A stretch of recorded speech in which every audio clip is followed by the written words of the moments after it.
The idea here is that it's a theme throughout our entire mathematical education, all the way from elementary school till calculus and beyond.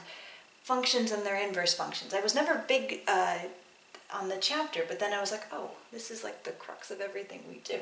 So remember, we first learned to add, and then we learned to undo it by subtracting, and we learned to multiply, and we undid it with division.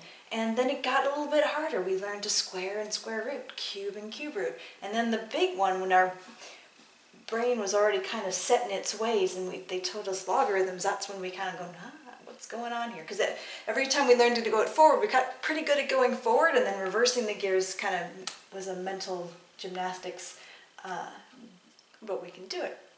And so every time we learn to do something, we learn to undo it, even with sines and inverse sines. If you get to calculus, derivatives, and integrals, right?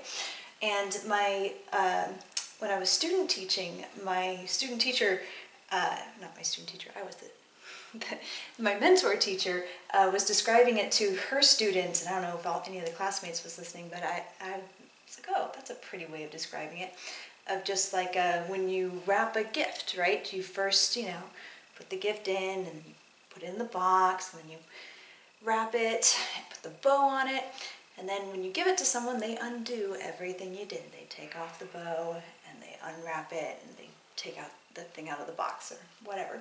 So just kind of going forward and backwards through the motions, learning to do and undo things. And a lot of times it's way harder to go backwards than forwards.